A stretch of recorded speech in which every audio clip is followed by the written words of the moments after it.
This is TCL 40SE, and today I would like to show how you can clear app cache and data on this device. So to start, you will need to launch Settings, then enter the Apps category. Onwards, open the list of all installed apps. Find the particular app you would like to clear the data for. Onwards, go for the storage and cache. And at the storage page, already that's not the best example since the app has no cache at all.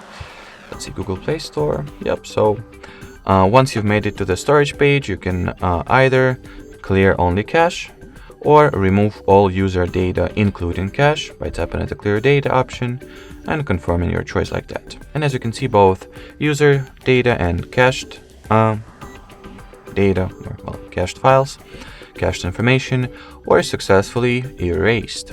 Alrighty, so that will be it for this video. Thanks for watching, thanks for your attention, and bye bye.